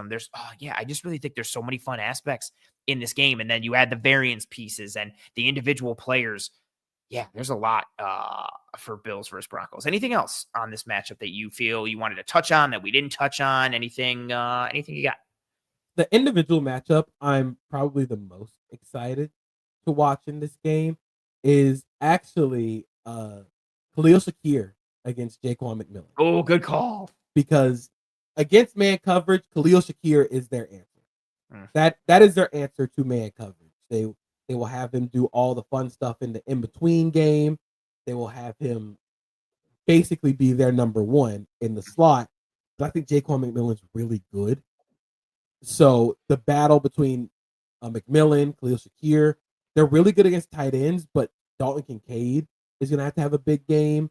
I think there have been points against the Raiders. There were a lot of points where Surtain guarded Brock Bowers because it's like, look, you are the one guy on this team that we can not let get the ball. So I wonder, like you said with the Surtain point, if this game, if Vance Joseph feels like he can't get what he wants out of leaving him on the right side, does he travel and you kind of do the thing that like the Heat used to do with LeBron in the playoffs, which is whoever was scoring the most points, put LeBron on him. There it is. Fair. Right? That stops them for like a quarter. And then you get back into it, and then they rotate back off. I like that. Yeah, I'm really curious to see what they do with Pat and just who, because even too, there's like reps that I don't think he gets enough credit for this. Like some of my favorite reps of his this year are like him fitting the run, like in the box, but then like your typical like, crack replace stuff as a corner on the outside. But he comes forward with like urgency and like bad intentions. And then there's like he hit Riley Moss too. Like they're fitting the run in like the C gap or like the B sometimes. Like, oh, hey, that's the unblocked guy on duo. And they're like, okay, we're going to insert and make the tackle like 2 or 3 yards past the line. And yeah, I'm just so interested. I love Pat as just a player, and I'm pumped that Denver's gotten better a little bit. My thought for a while was like, he's going to get franchise tagged a whole bunch and then we'll eventually leave and we'll see where he goes. But if they're on the uptick a little bit, I'm interested to see kind of what his career trajectory looks like and just how things have potentially turned for a Broncos team. I think for a lot of people that overachieved a bit, I very much, they started out slow, then they beat Tampa. And then, for me at least, but I remember some of your, social timeline around this as well. It was like, okay, they're putting some things together. This is a really good defense. Like historically, like they're putting up some crazy good numbers. What happens with Broncos Baltimore? And then Baltimore just hangs 40 on them. And you're like, oh, like there it goes. But then even going back and watching that game, they were like the touchdown, the pitch and catch, like to Zay Flowers right before the end of the first half, some Lamar doing Lamar stuff, some big plays. But Denver's defense, as crazy as it might sound, wasn't terrible in that game. And then they just keep kind of plugging along. Should have beat KC, but I think like overall, yeah, overachieving and I think exceeding a lot of expectations for this year. And coming to this game as a 7 seed against a strong 7 seed Bills squad, or 2 seed Bills squad, I should say. So obviously very excited for this matchup in a multitude of ways. Last thing I want to talk about, JP, as we start to wind down here a little bit, wanted to pull up this post from, again, our friends at BetUS talking about, so this is an article from them. If you folks want to click on it, you're more than welcome to. Going over the NFL MVP picks, talking about betting odds, where they think you should place your money, mentioning Josh Allen and Lamar Jackson here in the lead in. JP, for your money, who is the NFL MVP this year? I know you wouldn't feel swayed because, you know, you're in Bills territory, but you know, if you're truly is Allen, cool. If you think it's Lamar, speak your mind. If you think it's someone else, speak freely. Who do you think the NFL MVP should be this year? So I think it's Lamar. Okay. But I would not be surprised if they split it. If this is the first split that we've had since Favre and Barry.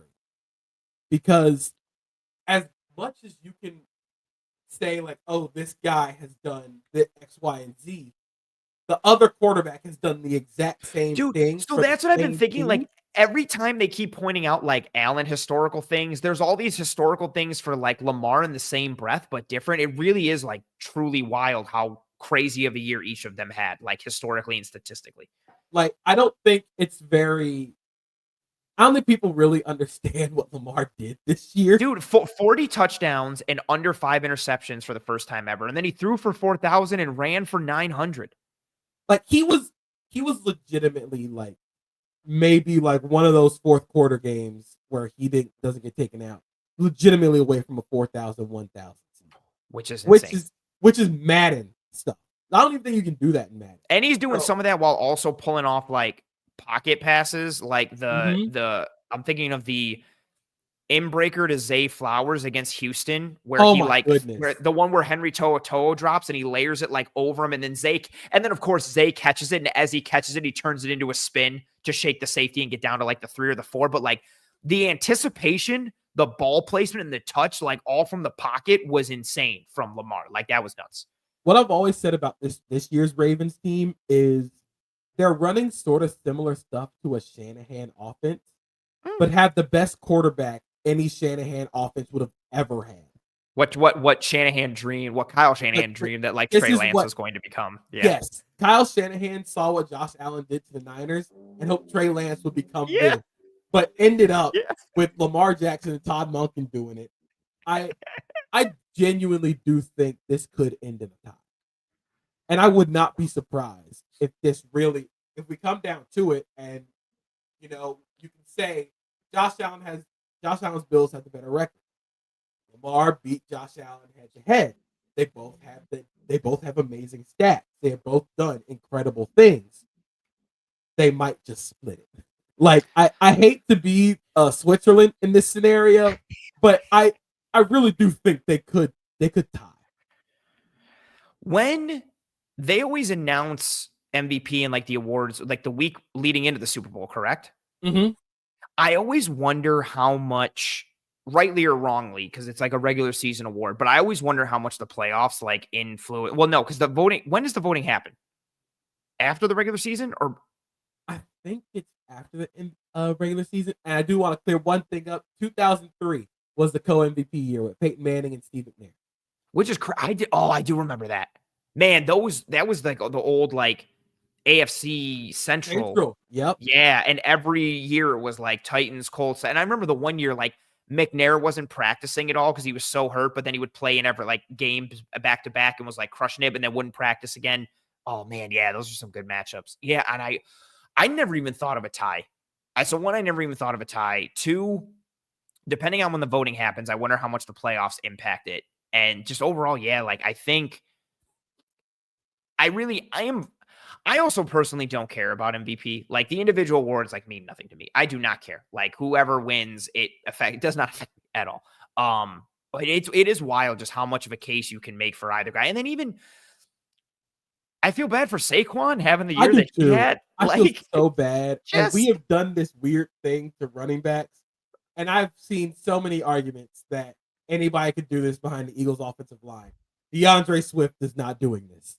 fair. I'm sorry. DeAndre Fair. Swift, like we've seen what it looks like when DeAndre Swift was behind this Eagles offensive line, and we've seen what Saquon Barkley has done behind this offensive line, combined with the fact that I don't think the Eagles passing game has been that great this year. No. Like, I don't think Jalen Hurts has been that great. And legitimately, to win games in the fourth quarter, it is lean on Saquon and win the football game. So I feel bad for Saquon that he gets caught in this caliber of season, but it just goes to show you how many historic performances we've gotten at every spot this season. I mean, I think Puka Nacua has like 3.6 yards per route run this season, despite missing time. Myles Garrett is still phenomenal. Like, still, if Surtain doesn't get Defensive Player of the Year, I would not be surprised if they give it to Myles Garrett again. Just because, like, yeah, man, you're the best defensive player in the league. Jamar Chase in the Triple Crown. Jamar Chase, Triple Crown. Trey Hendrickson had 17 sacks. Good call. Forgot about Joe Trey. Burrow almost went for like 5,000 passing yards. Dude. Like, there's so many just historic offensive performances. But these two guys being at the top from the same class, being the same, like, not the same levels of improbability in terms of how they turn out as NFL quarterbacks, but it's fitting that it's these two guys that it comes down to as kind of jockeying for the position for MVP, when these are the two guys that we have legitimately said week in and week out, they rival Mahomes. Like, they are the two Mahomes equals. So I just think it's really cool. That's fair. No, I agree. And it's funny, like last year, there was a similar conversation for Allen and Lamar, and this year, like similar one, but both ratcheted their game up. Yeah, I feel bad for whoever doesn't get it. I also feel bad for Saquon. Like, just, yeah, I feel similar to, like, I don't know, just Saquon and Ashton Genty, man. Just like running backs who just aren't going to get their due this year in the Heisman and the MVP because there were some other dudes who just balled out in like more Heisman-y position type of MVP position, like narrative type of deal. Not to say that Travis Hunter didn't deserve it or Allen or Lamar don't, but this MVP has kind of become a quarterback award, and Heisman is not really a running back award anymore. And then Travis Hunter's playing both sides of the field, which is nuts. Yeah, it's just a crazy historical year. All the Lamar numbers are really, I'm not like, I just see him flash across the screen in different games, and I'm just like, I see some for Allen, I'm like, wow. And then I see some from Lamar, and I'm like, wow. And then I see some for Allen, and I'm like, wow. And then I see some from Lamar, I'm like, oh, like it's just the dueling historic pieces of it. And then if the stars align and it's Bills Ravens in the divisional round, oh, like how much Like, more that's does the that collision carry? course that we get? You know? Yes. And Yes. it's just, it would be perfect, for these two guys to go with the co-MVP. If you look at that 2003 year, Manning and McNair both went 12-4, but Manning, the Colts beat the Titans twice, and they finished equal in the MVP vote. So I think there's not a lot of precedent for a tie in the NFL. But when it comes to two quarterbacks having historic seasons and both teams are incredibly good, I think there's a little bit of precedent. Oh, I'm just interested to see what happens and which fan base wants to burn down the other. Oh Because of what goodness, it's gonna be so tough. It's become so intense. I knew it was bad when I would post like something from Lamar during like the off season, and I just had so many people coming in and being like, Allen could do that, or like Lamar sucks. And I was like, oh man, like he doesn't deserve that MVP. And it was like, I was tweeting something in like June, and I was like, man, like it's just, and then Ravens fans the same, like finding ways to, knock Allen. Yeah, the intensity. I'm not, necessarily the Joker where like some men want to see the world burn, but I do kind of want to see the chaos that results from it. And again, also how that ties into what actually happens in the playoffs. And then on top of all of it, Mahomes is just sitting there and being like, yeah, I only really lost one game and everybody's got to come through Arrowhead again. And we might win our third Super Bowl in a row, but like, have your MVP conversation. I guess the MVP. Somebody's got to come beat me in Arrowhead again this year. We'll see what happens. Like, it's like just the LeBron thing. It's the LeBron thing where like, yeah, all that is cool. You still got to go through Cleveland, and you still got to go through LeBron. So that's fair. I'm so excited for the playoffs. I think this is going to be amazing. I was talking with some of my coworkers leading up to it, and I was like, well, first that was fun. I might write about 3 of the 6 wildcard games. But then I looked into it, and I'm like, oh, there's so much good stuff here. Yeah. So I'll just write about all 6. So I ended up writing about all 6 games because that's how much fun this is. That's how exciting the playoffs are. Yeah.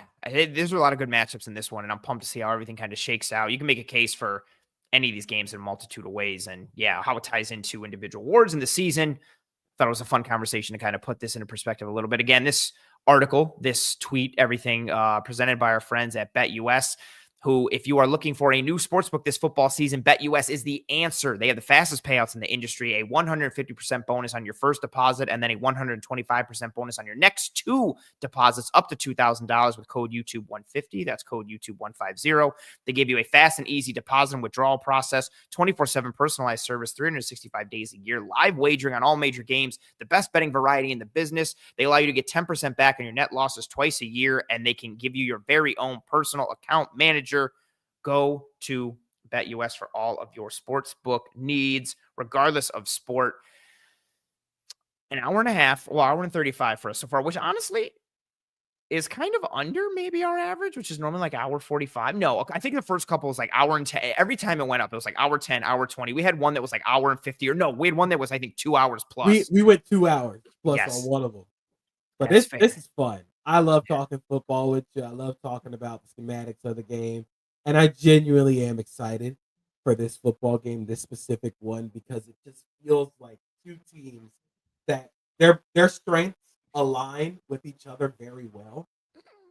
And so, again, it is which team blinks first. Yeah.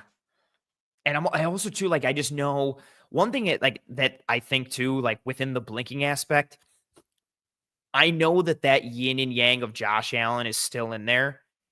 And if something goes sideways early, how much does he want to make up for it? And so, like, I don't know, say the Broncos score, a touchdown, or it just score period. Let's say they get 3 points on the opening drive.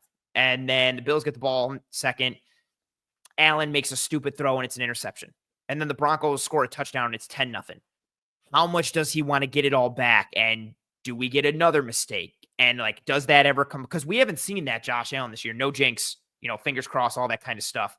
But I know it's still in there. Or has he completely defeated the beast and he's locked him away and he's gone? And the new quarterback from the neck up, take what the defense gives you, marry the mutant alien unicorn with the sharp mind and mentality. Like, is that who he is now and here to stay for forever? Or is that, as Nate Tice coined, like, is that Professor Chaos still in there? It feels like we're talking about Naruto locking up Kurama a little bit. Nice. Like, that's exactly what we're going with here. Are we getting Kurama Josh Allen, where he's just got the 9 tails going and just obliterates everything, including his own team? Or do we get the Sage Naruto? Do we get the 6-pass Sage Naruto, where it's a little more reined in? I'm not sure, and I wonder how, like I said, how game script affects this game specifically for both teams. But I'm so excited to watch how both teams attack each other. I won't be surprised if it starts out a little slow, with both teams kind of feeling each other out and seeing what they'll do. Like, it's the first round of a fight. We're going to see what you do for the first couple of drives, and then whoever gets the first big play, how's it going to affect the rest of the game? I'm interested in that start because I have 2 like trains of thought with that. Like, do we see the testing the cage like little bit, or is it like each team starts out with like a play action moonshot? Like, it would be very Sean Payton to just go straight 21 personnel. You think we're going to run it? Nope. We're going to let Bo throw this 60 yards and see what happens. Right? That's what I'm thinking. Like, we're just, 50-50 ball to Sutton 50 yards downfield, or we're putting Mims in and we're sending him on a rail and we're chucking it and we're going to see what happens. Like, and then do the Bills try, like, hey, Keon Coleman, go deep, jump ball. We're going to see what happens. Like, is it fire with fire, or is it, no, guys, let's settle in? Oh, there's so many ways this game could go and really exciting pieces to it. And yeah, there's no one I would have rather had this conversation with you. I appreciate you taking the time, joining me. As always, you are tremendous. The floor is yours. Tell everybody who you are, what you do, where they can find you, all of that good stuff. The floor is yours. You can find me at Acosta32_JP on Twitter, at Acosta32JP on Blue Sky. I am an NFL, college football writer in general for SB Nation. Established Fund, which is coming to you tomorrow, the Wild Card Spectacular. I wrote 3,000 words on the Wild Card weekend. So if you want to go look at some of my interesting matchups, some of the things that I'm excited to watch, it's got stats, it's got a little bit of film, it's got something for everybody. So if you want to go look at that, see what I got there, but follow me, see what I'm doing, see where I'm going. JP does legitimately awesome stuff. I talk about this all the time. Like, the actual, like, this phrase gets thrown around too much sarcastically and also seriously, but like, ball knowers and people who know ball. And JP is legitimately one, whether it's NFL, whether it's college, but just scheme structure, making you a smarter person. JP had an awesome article back, I think you put out like a reference, like the second week of December, about how college football, like, banned cut blocking outside the tackle box. So it was like, oh man, the triple option's probably going to be dead. And you broke down how Navy and Army like brought it back this year, which I should have seen coming a mile away, because every week throughout September and October was like you tweeting something about them being like, this is how football was meant to be played. This is the Lord's work, all that stuff. But that article was great, and like who you interviewed and how you tied it all together. Like, I just think your work is tremendous, and to be able to be as personable as you are, but also as knowledgeable as you are in both like the social media form, video form, but then in the written form as well. Yeah, your work is awesome. You're a good dude. I appreciate you talking with me so long on a Tuesday night, and I appreciate the hell out of you. Enjoy the rest of your Tuesday. And I'm going to end up DMing you right after this to thank you a million times again. But yeah, you crushed it. The chat was loving you as always. I appreciate the hell out of you. Thank you very much. Of course, always. Thanks for having me. Have a good night. Mr. JP Acosta, fantastic. Yeah, just dude who knows a bunch of ball and who knows a bunch of stuff. And talking about people who know a bunch of stuff, let's talk about One Pie Pizza, the best pizza in Buffalo, New York. Also, while we're on it and having this conversation, if you have not already, please, thank you. Drop a like on this video. Likes go an extremely long way towards helping myself and the entire team to track and trend in front of more eyes and ears. Likes are the lifeblood of these algorithms, or of the algorithm for these live streams. So please drop a like if you have not already. If you don't like One Pie Pizza, I feel like that's probably because you haven't tried it. They are the best pizza in Buffalo, New York. I don't say that because they sponsor the show. They sponsor the show because I think they are the best. Sweet sauce pie, cup and char pepperoni, homemade blue cheese, great cheese to sauce ratio. They also do catering options. They make all these great kinds of mac and cheeses. They do a breakfast pizza. They sincerely make amazing food in every form and fashion. They also do a lot for the community in terms of giving back. They just finished up their Toys for Tots drive for the holidays. They partner with the SPCA, the Alzheimer's Foundation, Roswell, just a lot of drives and initiatives to help make the city and the community a better place. And then just providing everybody with tremendous pizza and food all the time. So if you have not had some One Pie Pizza, check it out. Online menu can be found in the episode show notes, whether here on YouTube or whichever podcasting app or platform you're listening to this show on. Get some this week, get some for the weekend, get some for the Bills game. Whatever you want to do, you will not be disappointed with One Pie Pizza. And yeah, go get yourself some of that. I want to go back to this comment, or question, I should say, from Brandon. Brandon said, just joining in, and how confident are you in our 4-3 defense against Denver's offense? Do you think Dorian has developed enough to be trusted in a playoff atmosphere at a high volume? I know the Dorian Milano conversation has been somewhat contentious, kind of like the Cole Bishop, DeMar Hamlin conversation. But I will say I trust Dorian a lot more than I did this year at this time last year. I was, I know what AJ Klein was, all jokes and memes aside, but I did not have confidence in Dorian last year at this time from a processing standpoint, from a play recognition and reading standpoint. I have more in him this year. I do think he's developed enough to be trusted in a playoff atmosphere. But high volume, your last part of the question, I think is a little where I draw the line. You saying, do you think Dorian has developed enough to be trusted in a playoff atmosphere at a high volume?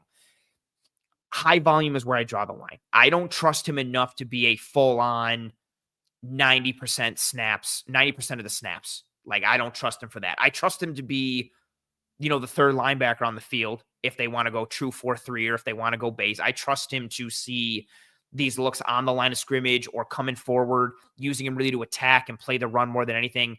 I think they did a good job this year of playing to his strengths and allowing him to, and again, I don't mean this like he can't process or he's not smart. It's just that, like I've said a million times on the show and on social, he comes from a defense that played a not very sophisticated spot drop zone defense. So adjusting to NFL coverages was a big jump for him, especially for the Bills defense, the type of coverages they run and how they play it.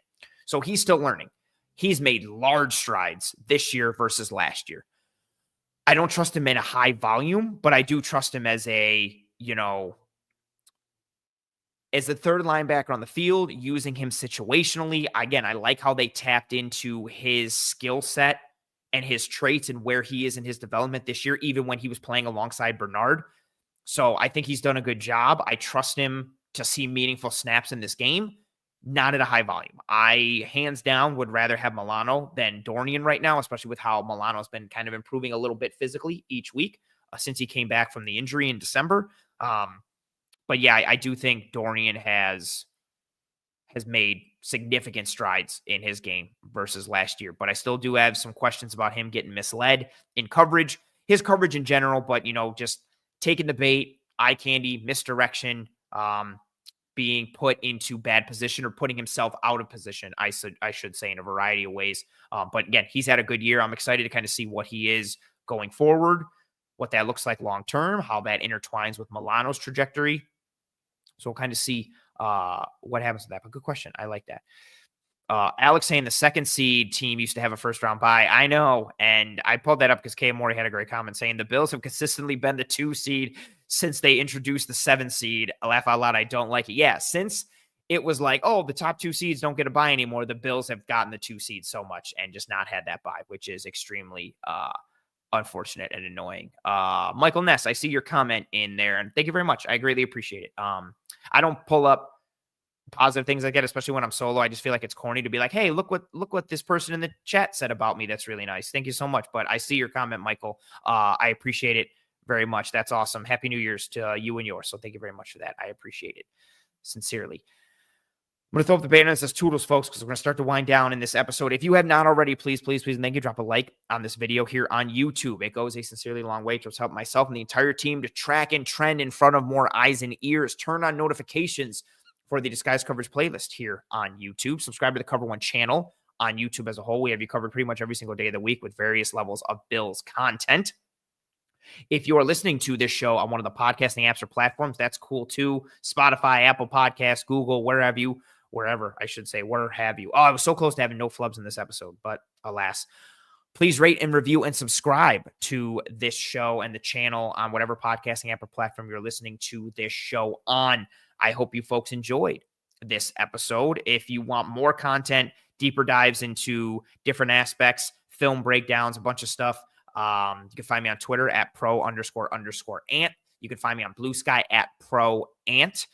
You can catch me in the Cover One Film Room with Eric Turner every Wednesday. If there's anything you wanted answered that I didn't get to, put it in the comments on YouTube or get at me on Twitter or Blue Sky. Tweet at me, DM me, whatever you got. I'm pretty active on both of those, and I use that as my main source of getting everybody. Or catch me in the Cover One Discord channel, especially in the film channel for all of our insiders, or you could DM me there as well. Playoff week, it's here. Hopefully the Bills are not one and done. Hopefully we are having another playoff discussion next week as the Bills survive and advance past the Denver Broncos. Major thanks to JP Acosta for helping me to have this in-depth discussion on what and who to watch for in this game in terms of what will decide this Broncos versus Bills wild card playoff matchup. Give JP a follow on the socials that he mentioned on Twitter at Blue Sky. Again, JP is legitimately one of the best follows on Twitter at Acosta32_JP.